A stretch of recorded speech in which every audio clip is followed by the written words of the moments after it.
आज का हमारा कोट है, समय और शिक्षा का ही सही उपयोग व्यक्ति को सफल बनाता है। नमस्कार दोस्तों, आप सभी का स्वागत है। इस क्लास का पहला सवाल जो आप स्क्रीन पर देख सकते हैं, सवाल है हमारा, वह अधिकतम संख्या ज्ञात कीजिए जिससे 177 और 515 को विभाजित करने पर क्रमशः 7 और 5 शेषफल बचता है। देखो हमारी वो संख्या कितनी दी हैं, 177 और 515। और अगर इनका क्रमशः शेषफल कितना बचता है, इससे 7 बचता है, इससे 5। तो हम इसमें क्या करें, इनको शेषफल को पहले ही सब्ट्रैक्ट करें, फिर जो हमारी संख्या बचेंगी वो संख्या उस नंबर से पूरा विभाजित हो जाएंगी। तो पहले हम इन्हें सब्ट्रैक्ट कर लेते हैं। तो ये हमारा 170 हो जाएगा और ये हमारा 5 जाएगा तो 510 हो जाएगा। अब ये जो दोनों संख्या हैं वो अधिकतम संख्या ज्ञात करनी है, तो वो ये दोनों संख्या उस संख्या से पूरी विभाजित हो जाएंगी। अब देखो इसका मतलब अधिकतम संख्या निकालनी है। अब अधिकतम इससे निकालनी है तो क्या हमें क्या निकालना, HCF निकालना है। HCF ही तो एक अधिकतम वो नंबर होता है। HCF का फुल फॉर्म ये होता है हाईएस्ट कॉमन फैक्टर। इससे हाईएस्ट कॉमन फैक्टर निकालना। अब इससे हाईएस्ट मतलब मैक्सिमम, सबसे ज्यादा क्या निकल सकता है। तो हम अगर देखो तो 170 और है 510 है, तो इससे हम अगर 10-10 भी निकालते हैं पहले, जैसे नहीं बनता डायरेक्ट, तो हम पहले 10-10 निकालें कॉमन, तो ये तो 10 हो जाएगा। तो फिर यहाँ क्या बचेगा, 17 और 51। फिर 10 को हम इधर राइट कर लेते हैं, 10। फिर अभी और भी कॉमन कुछ आ रहा है, देखो 17 और आ रहा है, तो 17 एकम 17, 17 × 51, 17 और कॉमन निकल गया, तो इतना। अब देखो 1 और 3 में कोई कॉमन नहीं है। तो कितना मैक्सिमम कॉमन निकला, 10 और 17, यानी कि इनका मल्टीप्लिकेशन करेंगे हम तो 170। और यही वो एक 170 संख्या होगी जो इस नंबर को इन नंबर को पूरा डिविजिबल कर सकती है, यानी विभाजित कर सकते हैं। और अगर इसे करते हैं तो क्रमशः इससे 170 को 170 से करें तो 7 हमारा शेषफल आएगा, और 515 को करते हैं 170 से तो हमारा 5 शेषफल आएगा। तो यही वो एक अधिकतम से अधिकतम संख्या है जो हमारी पहले ऑप्शन में है। समझ में आया होगा आपको, उम्मीद है। और इसी के चलते आप नेक्स्ट सवाल स्क्रीन पर देख सकते हैं। अगला सवाल है हमारा सवाल नंबर 2। देखो, TCP के 15 कर्मचारियों के मासिक वेतन का औसत 18,000 रुपये और HCR के 25 कर्मचारियों के मासिक वेतन का औसत 12,000 रुपये है। सभी 40 कर्मियों के संयुक्त मासिक वेतन का औसत निकालना है। तो हालांकि सरल, लेकिन मैं आपको एक शॉर्टकट विधि ही बताऊंगा। देखो TCP के 15 कर्मचारी, देखो एक ये कंपनी है TCP, इसके कितने 15 कर्मचारियों का मासिक वेतन का औसत कितना है, 18,000 रुपये है, 18,000 रुपये है। और HCR के 25 कर्मचारी, HCR के 25 कर्मचारियों का मासिक वेतन का औसत कितना है, 12,000 रुपये है। और क्या पूछा है, इसकी 40 कर्मचारी, देखो 15 और ये 40, यानी कि 40 कर्मचारियों के संयुक्त मासिक वेतन का औसत पूछा। एक तो आपको नॉर्मल विधि सभी को पता होगी, जो 15 का इसमें करेंगे इसका सम आ जाएगा, 25 का इनका मल्टीप्लिकेशन करेंगे, इसका सम, दोनों के सम को ऐड कर दो और 40 से डिवाइड कर दो तो ओवरऑल निकल आए। अगर हम ऐसे करने गए तो हमें दिक्कत हो सकती है, मतलब टाइम भी लग सकता है, तो हमें वो नहीं ना, हमें एक शॉर्टकट विधि करनी है। अब देखो ये 15 कर्मचारी हैं, ये 25 हैं, मिला के तो 40 ही हो रहे हैं। और ये इनका 15 का 18,000 दिया है, 25 का 12,000 दिया है। देखो कितने का डिफरेंस है, कितने का डिफरेंस है, ये 18,000 है, इसका 12,000 है, तो कितना 6,000 का डिफरेंस आ रहा है दोनों में। अब देखो मान लो हम 40 कर्मचारियों का औसत कितना मान लेते, 12,000 रुपये। 40 का सिर्फ कितना मान लेते कि औसत 12,000 आता, तो इन 15 का 12,000, तो लेते, लेकिन इन 15 का हमने कितना कितना नहीं लिया। ये 15 कर्मचारियों का सिर्फ 12-12 हजार तो ले लिया, यानी 40 का तभी हुआ। सिर्फ हमने 15 कर्मचारियों का 6-6 हजार और नहीं लिया, क्योंकि 12 हजार तो हमने इसमें काउंट के लिए। यही तो अंतर है इन दोनों का, क्योंकि इनका 6 हजार ज्यादा है, तो हमने 15 कर्मचारियों का 6-6 हजार रुपये नहीं लिया है। तो अब वो तो लेना होगा, तो 6 इतना है, तो इनका 15 गुणे 6 हजार करेंगे, और वो जितना आएगा उसका सम वो भी 40 में डिवाइड होगा। तो हम 40 से इसे डिवाइड कर देते हैं, तो 0 से हमारा 0 कैंसिल हो गए, और ये 4 से करने 4 एकम 4 और 15 चौको 60, ये यानी कि हमारा 15 गुणे 150 जो होगा 15 और 15 225 0, यानी कि 2250 और ऐड होंगे, क्योंकि ये अगर मान लो ये इतने कर्मचारी हैं, इसमें 12-12 हजार रुपये मतलब लेके शामिल हुए इस वाले ग्रुप में। अब लेकिन इनका बचा कितना, 6-6 हजार प्रत्येक का बचा, वही 15 लोगों का, यानी इनका सम कुछ होगा, यानी 15 गुणे 6 हजार, वो भी एवरेज क्या होता है सभी का, मतलब एक समान वेतन, तो इसमें भी बटेगा, तो कितना कितना और मिल जाएगा, 2250 और मिल जाएगा। तो हम इसमें 2250 जोड़ देंगे, तो हमारे 40 कर्मचारियों का हमारा एवरेज मासिक वेतन निकल आएगा। तो ये हमारा 0, ये 5, ये 2, ये 4, ये यानी 14,250 रुपये ऑप्शन नंबर हमारा तीसरा आंसर आ जाएगा। तो हमें कुछ नहीं करना, इनका डिफरेंस देखना 6 हजार है। अब ये इसमें ग्रुप में शामिल हो रहे हैं, क्योंकि हमने 12-12 हजार रुपये ले लिए।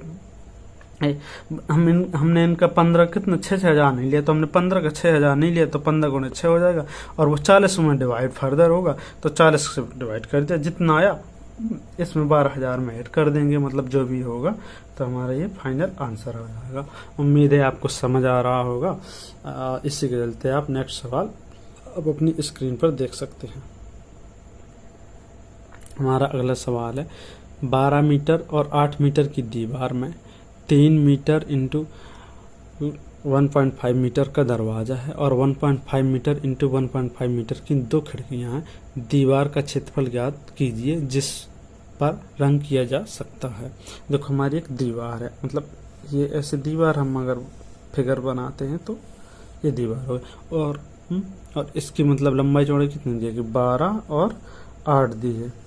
और क्या कह रहे हैं कि एक दरवाजा है, मान लो ये हमारा दरवाजा हो गया, और 2 खिड़कियां, ये हमने छोटी छोटी 2 खिड़कियां ले ली। अब देखो क्या पूछा है कि जिस पर हम कलर कर सकते हैं उसका हमें क्षेत्रफल चाहिए, यानी कि एरिया। तो कलर हम इसी पे करेंगे, ना कि हम दरवाजा खिड़की पे कर देंगे, हालांकि उस पर अलग से होगा इस एरिया का। तो हम क्या करें, पूरी दीवार का क्षेत्रफल निकाल लें और दरवाजे और खिड़कियों का क्षेत्रफल सब्सट्रैक्ट कर दें, यानी कि घटा दें, तो हमारा वो जिस पर कलर कर सकते हैं वो आ जाएगा क्षेत्रफल।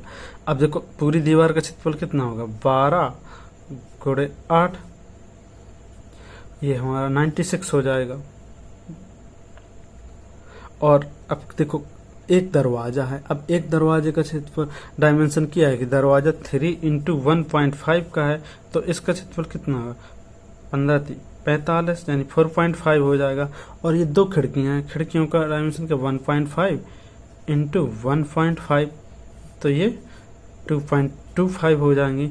चूंकि 2 खिड़कियां हैं तो 2 से और मल्टीप्लाई करा देंगे, क्योंकि 2 की एक का इतना है क्षेत्रफल खिड़की का, और 2 है तो 2 से कराएंगे, तो ये भी हमारा 4.5 हो जाएगा। 4.5 ऐड करेंगे तो ये हमारा 9 हो जाएगा है, तो ये हमारा 9, तो यानी कि ये खिड़कियों का कितना 9 मीटर स्क्वायर एरिया, खिड़की 2 खिड़की और एक दरवाजे का इतना एरिया हमें सब्सट्रैक्ट कर देना है। कितनी, पूरी दीवार के क्षेत्रफल से इतने मीटर स्क्वायर से 9 सब्सट्रैक्ट कर देंगे, तो हमारा 87 मीटर स्क्वायर जो जिस पर कलर कर सकते हैं वो हमारा इतना आंसर आ जाएगा, यानी 87 मीटर स्क्वायर 7 मीटर स्क्वायर पर हम कलर कर सकते हैं आंसर। अब आप अगला सवाल स्क्रीन पर देख सकते हैं। हमारा अगला सवाल है, ए 9 दिनों में 50% काम पूरा कर सकता है, बी 9 दिनों में उस काम का 25% पूरा कर सकता है यदि वे अकेले अकेले काम करते हैं। यदि वे एक साथ काम करते हैं तो 6 दिन में कितना काम परसेंटेज में पूरा कर सकते हैं। देखो ए की एफिशिएंसी दी है, बी की दी है, और दोनों से अलग अलग दोनों ही करते हैं। और हमें क्या करना है, ए और बी से दोनों से कराना है, वो भी 6 दिन। फिर देखें बताना है कि हमने कितने पूरे काम का कितना % कर लिया। अब क्या कह रहा है कि अब देखो हमारा एक क्या कह रहा सवाल कि ए 9 दिनों में 50% कर सकता है, यानी ए है जो वो 9 दिनों में 50% कर सकता है। देखो 50% कितना, हाफ होता है।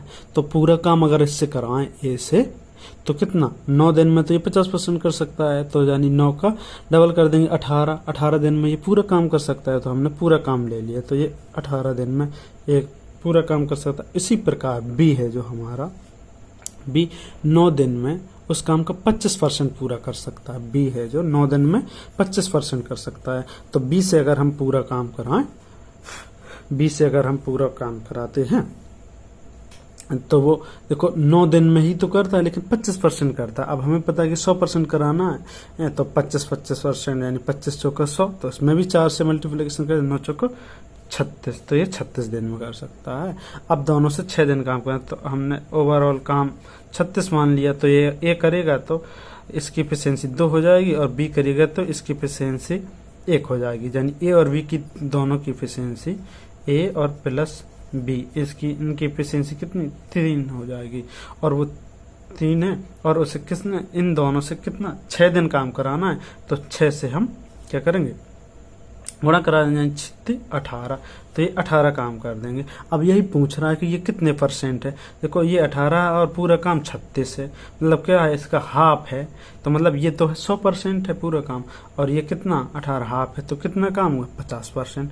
तो परसेंट है तो 50%। अदरवाइज 18 काम किया कितने का, 36 का।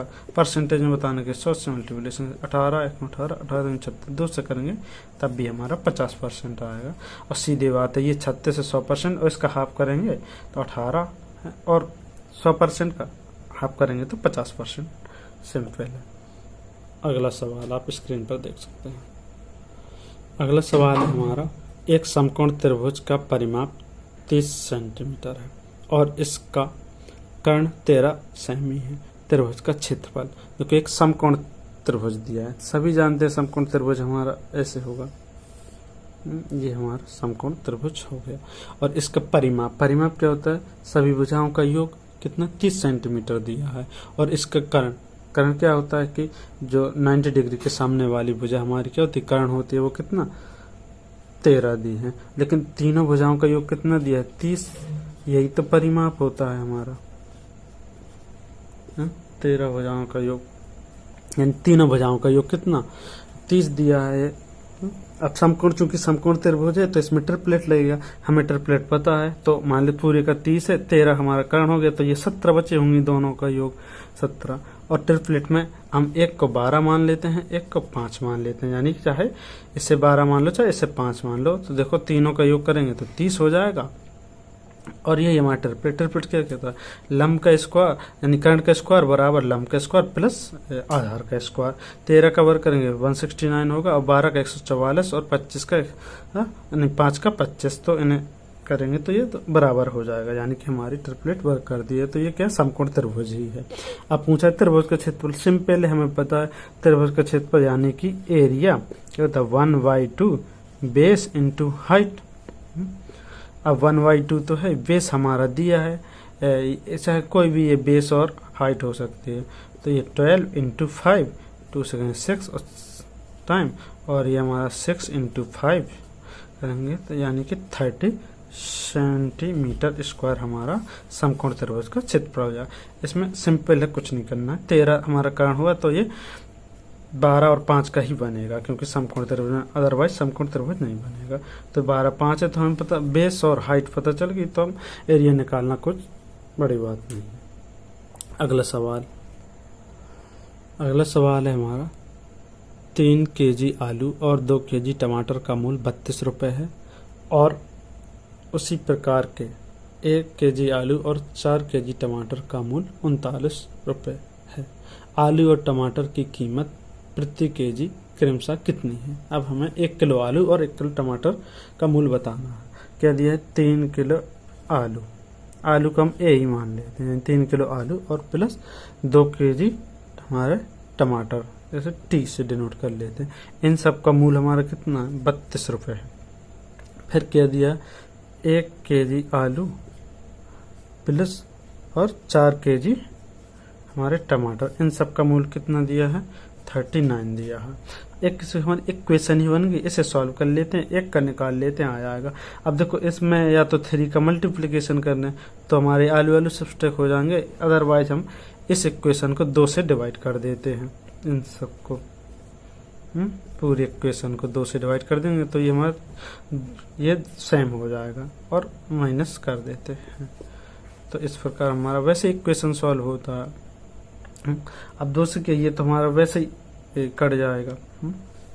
और ये 3a है और ये हाफ ए है, यानी कि हाफ ए के अलग से 0.5 लिख लो तो ये कितना हमारा हो जाएगा, 2.5a आलू, और ये 32 है, और इसे हम कैसे 19.5 लिख सकते हैं, और 32 में से 19.5 सब्सट्रैक्ट करेंगे जो हमारा इसे 20 मान लेते हैं, यानी कि 12.5 हो जाएगा। अब यहाँ से हम a की वैल्यू तो फाइंड आउट कर सकते हैं, यानी 12.5 अपॉन 2.5। हमारा पॉइंट से पॉइंट कैंसल और 25 से हमारा चला जाएगा, 25 पंचे 105, यानी a की वैल्यू 5 पता चल गई। अगर हम पहले इसमें रख देते हैं तो 5 15, तो 15 के तो आलू यही हो गए। 5 15, यानी हमें पता चल गया कि ऑप्शन या तो हमारा दूसरा हो सकता है या चौथा। तो 15 रुपए के आलू तो यही हो सकते हैं। अब जब इसमें 15 रुपए आलू वाला कॉस्ट है, इसमें से हम 15 सब्सट्रैक्ट कर देते हैं तो हमारा जो 17 बचेगा वो 2 किलो टमाटर का होगा। जब 2 किलो टमाटर का मूल हमारा 2 केजी टमाटर का मूल 17 रुपए होगा, तो 1 केजी टमाटर का मूल हमारा कितना 17/2 होगा, यानी 17/2। यही दिया है हमारे दूसरे ऑप्शन में कि 5 और 17/2। हमें पता चल गया कि ये आलू का ये है और टमाटर का ये है। आंसर आ गया।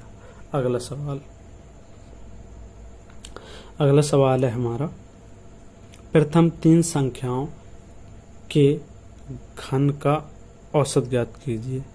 प्रथम 3 संख्याओं के घन का औसत। अब या तो इसका एक फार्मूला है, सीधे आप वैसे कर लो और वो फार्मूला आपको सही रहेगा, अदरवाइज आप सीधे कर सकते हैं क्योंकि प्रथम 3 अगर बिला संख्या दे देंगे प्रथम से तब आपको दिक्कत हो सकती है, इसलिए फार्मूला है सीधा हमारा। प्रथम 3 संख्याओं के घनों का औसत निकालना है, तो हम क्या करें, प्रथम 3 संख्याओं का सम का फॉर्मूला लगा दें, सम निकाल लेंगे, जितनी संख्याएं उससे डिवाइड कर देंगे तो औसत निकल आएगा। तो प्रथम 3 संख्याओं के घनों का सम निकालने के लिए हमारा होता है n × n+1/2 का होल स्क्वायर, यानी कि स्क्वायर। ये क्या है कि प्रथम n संख्याओं के घनों का योग, प्रथम n संख्याओं के घनों का योग का फॉर्मूला है। अब हमारी प्रथम n संख्या, कितनी संख्या, 3 संख्याएं दी हैं, तो 3 × n की वैल्यू 3 रखेंगे, 3 और 1 4/2 का होल स्क्वायर। ये 2 से 2 और 3 और 6 और 6 का वर्ग, यानी कि 36। ये सम हो जाएगा हमारा प्रथम 3 संख्या का। और हमें क्या करना, औसत निकालना। 3 संख्या 3 से इसे डिवाइड कर देंगे औसत, तो ये हमारा कितना हो जाएगा, 12 हो जाएगा जो हमारा आंसर। अदरवाइज ये तो 3 है तो आप सीधे निकाल सकते। पहली संख्या का हमारा क्या हो जाता, घन एक ही है, और दूसरे का 8 हो जाता, इनको ऐड कर दें, और तीसरे का 27, तो इनका सबका 36 और 3 से डिवाइड कर देते तब भी हमारा 12 आ जाता। लेकिन मतलब बिला संख्याएं हैं, ज़्यादा संख्याएं दी हैं, तो आपको ये उनके सम का योग फार्मूला लगाना होगा, फिर उसे उतनी संख्या से डिवाइड कर देंगे तो आपका आंसर आ जाएगा। अगला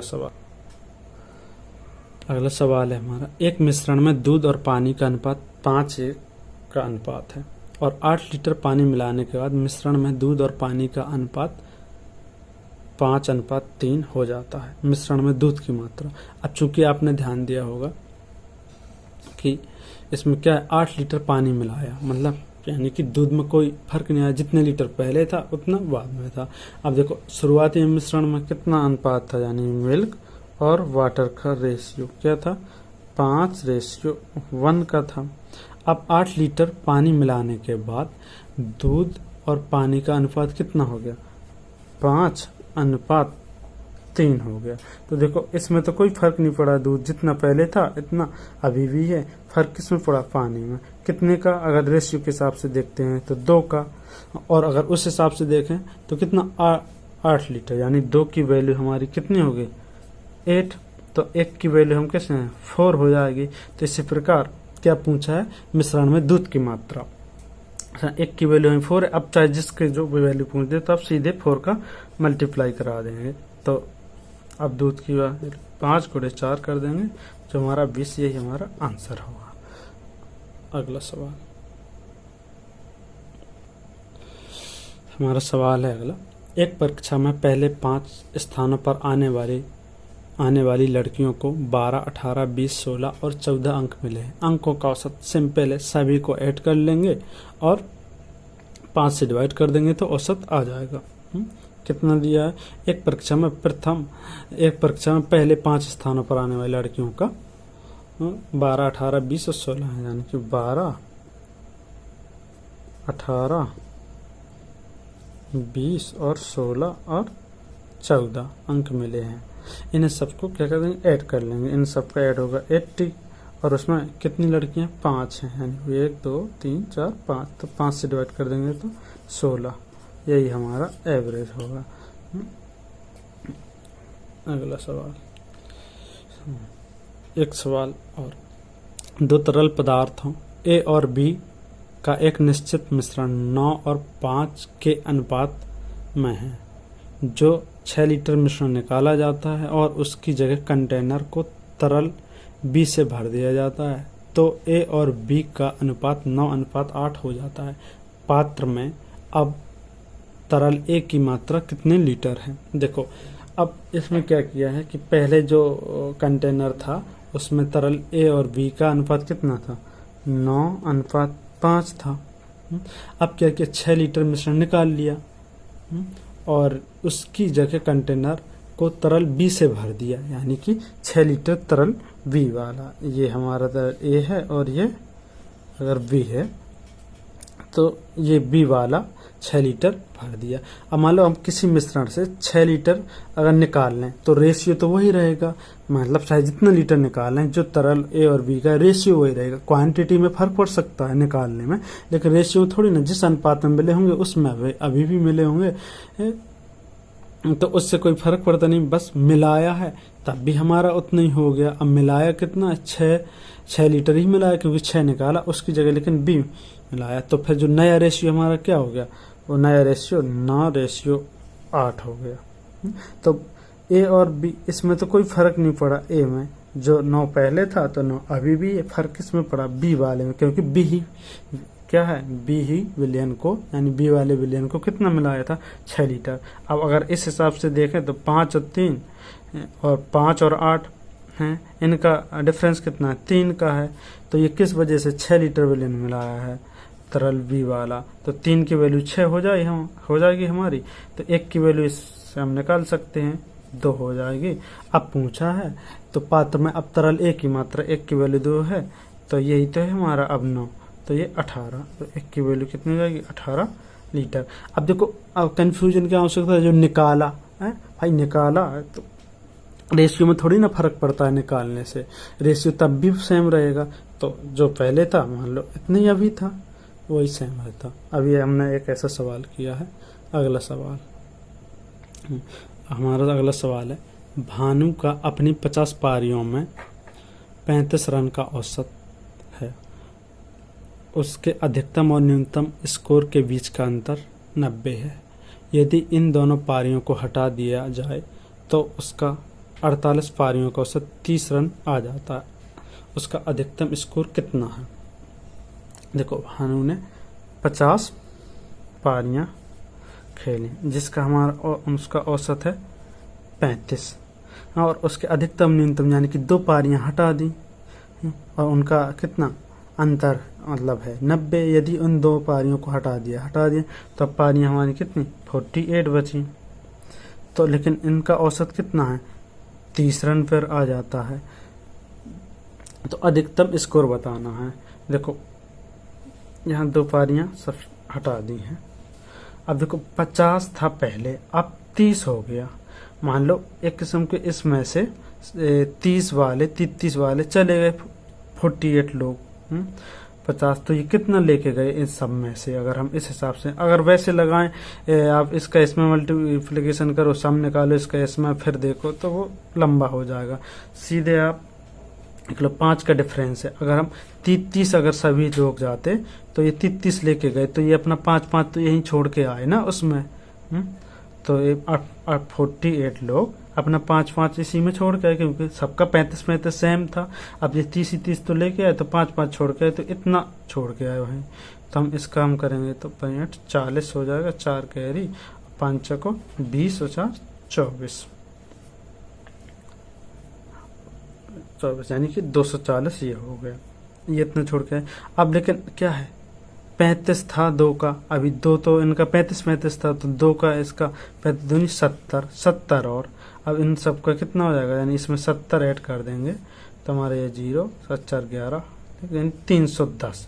ये मैक्सिमम और मिनिमम का क्या है, मैक्सिमम और प्लस मिनिमम का योग है। लेकिन चूंकि इसमें क्या दिया है कि मैक्सिमम और उनका मैक्सिमम और मिनिमम का अंतर, यानी कि m - n का डिफरेंस दिया है 90। तो एक क्वेश्चन 1 2 से सॉल्व कर सकते हैं, लेकिन हमें ऐसा नहीं करना है कि हम फिर सॉल्व करते रहें। तो हमें क्या करना है, अधिकतम निकालने के लिए इन दोनों को ऐड कर देते हैं और 2 से डिवाइड कर दें। इन दोनों को ऐड करेंगे तो 400 हो जाएगा, 2 से डिवाइड करेंगे तो हमारा ये 200 हो जाएगा। यही उसका मैक्सिमम है। अगर हमें क्या मिनिमम निकालना होता, ये क्या है मैक्सिमम है। मिनिमम निकालना तो इन दोनों को सब्सट्रैक्ट करते और 2 से डिवाइड कर देते तो हमारा वो मिनिमम निकल आता। अगला सवाल, हमारा अगला सवाल है, 2 संख्याएं हैं, दूसरी संख्या के वर्ग का 6 गुना पहली संख्या के वर्ग से 540 अधिक है। यदि पहली संख्या और दूसरी संख्या के बीच अनुपात 3:2 है, तब दूसरी संख्या का मान कितना होगा। देखो पहली और दूसरी संख्या का हमारा रेशियो दिया है 3 और 2 का रेशियो दिया है। तो मान लो हम अगर इन्हीं को संख्या मान लें तो ये हमारा 3x हो जाएगा और ये 2x हो जाएगा। अब दिया है चूंकि दूसरी संख्या के वर्ग का 6 गुना, इसके वर्ग का 6 गुना, इसके वर्ग का 6 गुना पहली संख्या के वर्ग से, यानी पहली संख्या के वर्ग से 540 अधिक है। 540 अधिक है, यानी इन दोनों का डिफरेंस कितना है 540 ही है। तो हम इसका क्या ना x² हो जाएगा और ये दोनों 4x² और उसमें 6 का और करेंगे तो 6 को 24x²। इनका डिफरेंस कितना दिया है 540। और अगर हम इनका डिफरेंस लेते हैं तो हमारा कितना 24 में से हमारा 9 जाएगा तो 15 हो जाएगा, यानी 15x²। तो हम एक x यानी x की वैल्यू फाइंड आउट करनी है तो हम सीधे काट देते हैं 15 से। 15 थी 45 हो जाएगा और 15 छक्का 90, यानी x² बराबर कितना हो जाएगा 36। और x की वैल्यू यहाँ से पता चल जाएगी, यानी कि 6 है। और पूछा क्या है दूसरी संख्या का मान, तो आप निकाल दोगे क्योंकि 3 और 2 का रेशियो दिया, दूसरी संख्या 2 है तो x की वैल्यू 6 है, यानी कि 2x है यानी 12। दूसरी संख्या हमारी कितनी हो जाएगी 12। इसे आप ओरली भी कर सकते हैं। मान लो हमें पता है कि 3:2 दिया है तो ये इसी को संख्या माननी, बस थोड़ा एक चीज का ध्यान रखना है। तो इस बोला कि दूसरी संख्या के वर्ग का 6 गुना, इसका वर्ग करेंगे 4 और इसका 6 गुना 24 हो जाएगा। और पहली संख्या के वर्ग से 500, पहली संख्या के वर्ग 9 हो जाएगा, वर्ग से 540 अधिक है, यानी इनका अंतर कितना है 15 है और इस हिसाब से कितना 540 है। तो हमें यहाँ से 1 की वैल्यू पता चल जाएगी। 1 की वैल्यू कितनी है 36। अब याद रखना क्योंकि वर्ग किया है तो हम इसका वर्गमूल निकालेंगे, क्योंकि ये वर्ग है यानी एक नहीं है, एक्स स्क्वायर की वैल्यू आई है तो एक की वैल्यू फिर यहाँ से 6 हो जाएगी, और जो हमें पूछना है ये दूसरी संख्या तो 2 की 12 हो जाएगी। अगला सवाल है हमारा 18 सही 3/4 में कितने चौथाई भाग हैं। हालांकि देखने में सरल लगता है पर थोड़ा कंफ्यूज हो सकते हैं। 18 सही 3/4 में कितने चौथाई हैं, तो पहले तो हम इसे सही कर लेते हैं। 18 चौक 72 और 3 75 यानी 75/4। अब इसमें बताना है कितने चौथाई हैं। देखो किसी संख्या में चौथाई कितने, मान लो 1 में कितने चौथाई होते हैं यानी 4, यानी चौथाई मतलब क्या 1/4 है, यानी कि 1 के 4 भाग करने हैं। 1 के 4 भाग करने, चौथाई मतलब किसी भी चीज के 4 भाग करने हैं, यानी पता कि 1 में चौथाई कितने होंगे 4 होंगे, जैसे 1 में चौथाई कितने होंगे 4 होंगे, 2 में कहें तो चौथाई 8 हो जाएंगे। इसी प्रकार हम सीधे 4 से इसमें मल्टीप्लाई कराने देंगे तो हमारा निकल आएगा 4 से 4 ये 75। अदरवाइज किसी को दिक्कत हो सकती है, हमारा इस तो सही कर दे तो 75/4 होगा।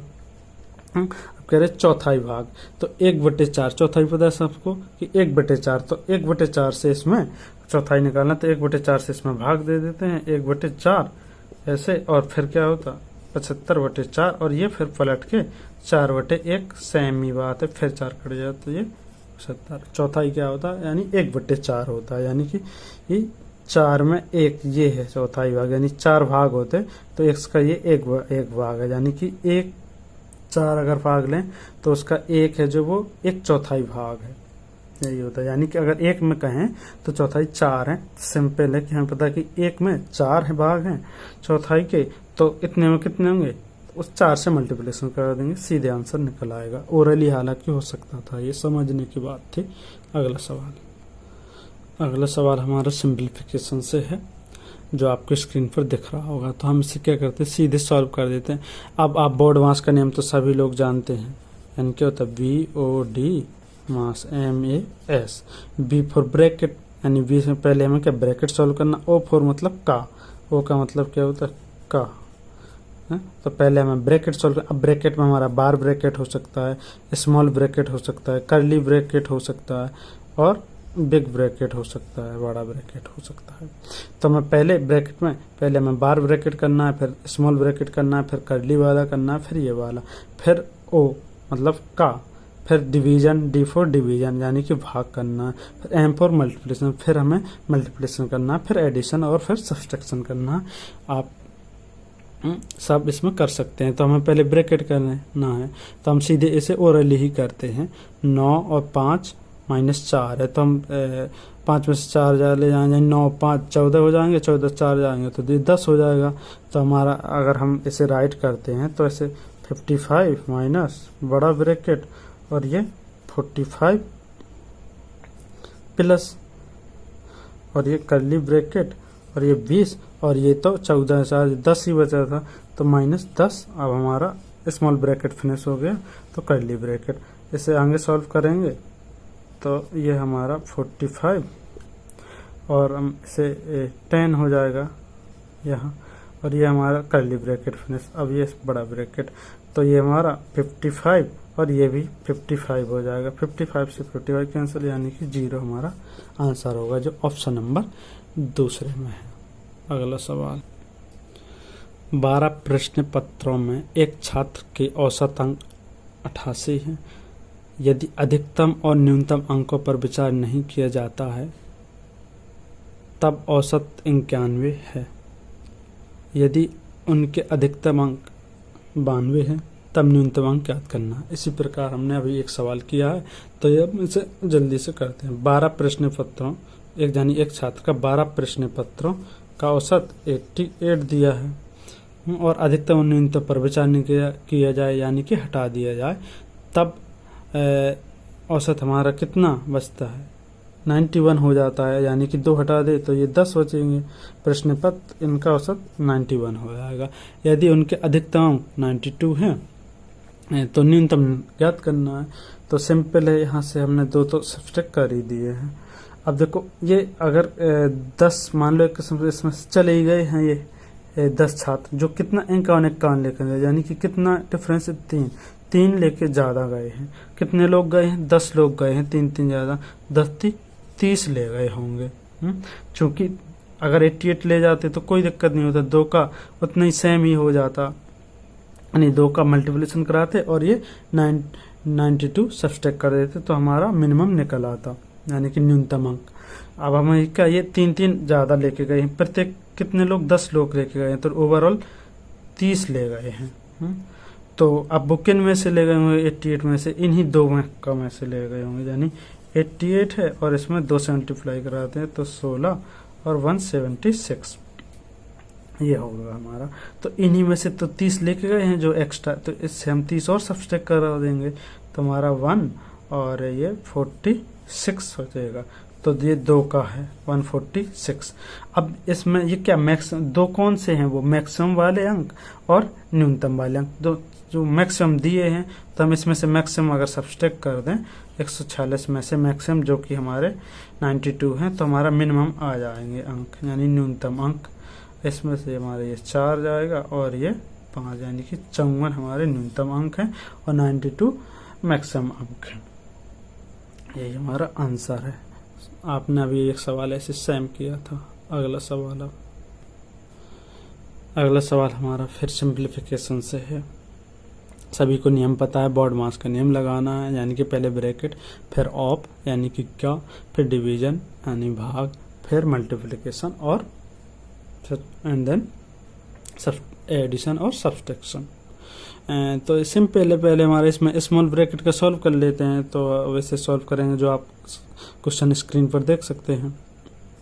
हमारा ये 40 और माइनस ये इसे सॉल्व कर लें, क्योंकि 8 का यहाँ है तो इसमें कोई दिक्कत नहीं, तो इसे हम सीधे 21 पहले ही कर सकते हैं। और ये हमारा प्लस और 8 3 24 3 देर का 9, ये 9 हो जाएगा और माइनस 4 दूनी 8 और ये और प्लस 12 आप ओरली ही कर सकते हैं।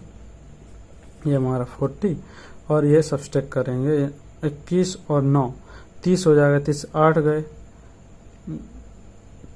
तो ये हमारा 22 हो जाएगा और ये प्लस 12 है। अब आगे सॉल्व करेंगे तो ये हमारा 10 हो जाएगा, यानी 30, ये 40 और हमारा ये सॉल्व होगा तो ये 10 और हो जाएगा।